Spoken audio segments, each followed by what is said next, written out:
વિદ્યાર્થી મિત્રો એ કોમેન્ટ કરેલી ભાઈ ચોથા પાઠના વિડીયો થોડા બનાવો.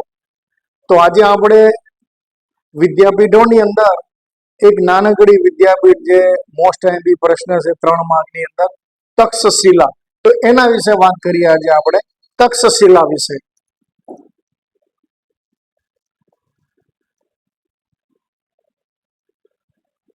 તો તક્ષશિલા આખો જે પ્રશ્ન જે છે એને યાદ કરવા માટે પહેલો આપણે કી પોઈન્ટ લખી દઈએ, સ્થળ. અહીંયા શું લખીશું આપણે? સ્થળ. તો તક્ષશિલા ક્યાં આવેલું છે? તો કે હાલ પાકિસ્તાનની અંદર છે. ખાસ કરીને રાવલપિંડીની પશ્ચિમ બાજુએ એક વિશાળ જે વિદ્યાપીઠ આવેલી તક્ષશિલા છે, જે એક સમયે ગાંધાર પ્રદેશની રાજધાનીનું મુખ્ય શહેર હતું.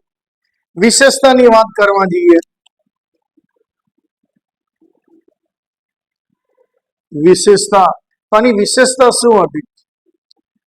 તો કે ભગવાન બુદ્ધ જે છે એને પરમ શિષ્ય હતો જીવન, એને તક્ષશિલામાં આયુર્વેદના પાઠ ભણેલા.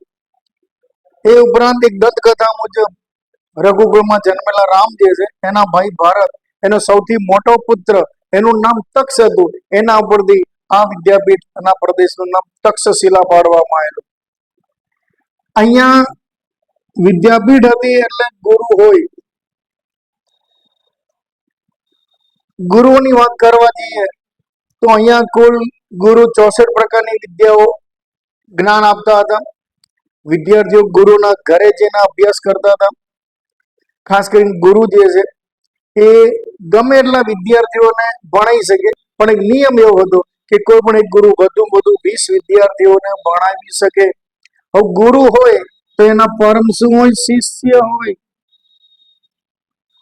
તો અહીંયા દૂર દૂરથી શિષ્યો, ખાસ કરી વારાણસી, ઉજ્જૈન, એ પણ રાજગુરુ, આ બધી જગ્યાએથી અહીંયા વિદ્યાર્થીઓ અભ્યાસ કરવા માટે આવતા હતા. ખાસ કરીને વિદ્યાર્થીને જે વિષયમાં રસ હોય એનું જ્ઞાન આપવામાં આવતું હતું. આ એક સૌથી અગત્યની મહત્વની બાબત ગણી શકાય.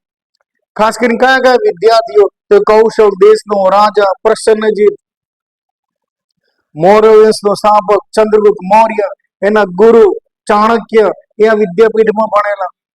એ ઉપરાંત આપણે આગળ જોઈ ગયા પાણીની, જેને અષ્ટાધ્યાય નામનો ગ્રંથ લખ્યો, એ પાણીની પણ આ તક્ષશિલાની અંદર અભ્યાસ કરેલો. હવે શિષ્ય હોય તો એને અમુક પ્રકારના વિષયોનું જ્ઞાન આપવું પડે. જો કે સામાન્ય ચોપડીમાં લખ્યું નીતિશાસ્ત્ર, ધર્મશાસ્ત્ર, રાજ્યશાસ્ત્ર, ખગોળ, એ ઉપરાંત અશ્વશાસ્ત્ર, ગજ, હાથી વિદ્યા જેને કહી શકાય, આવા અનેક પ્રકારના વિષયોનું જ્ઞાન આપવામાં આવતું હતું. ખાસ કરીને છેલ્લે વાત કરવા જઈએ મુલાકાત, તો ચીનનો એક મુસાફર ફા હી યાન, એ અહીંયા તક્ષશિલાની મુલાકાત લીધેલી. તો મારા બાળકો આટલા પ્રશ્ન કી પોઈન્ટની અંદર થોડાક સમજી વિચારી વાંચો તો તમને જલ્દી ઈજી પડશે. પહેલા યાદ રાખવાનું સ્થળ, પછી એની વિશેષતા.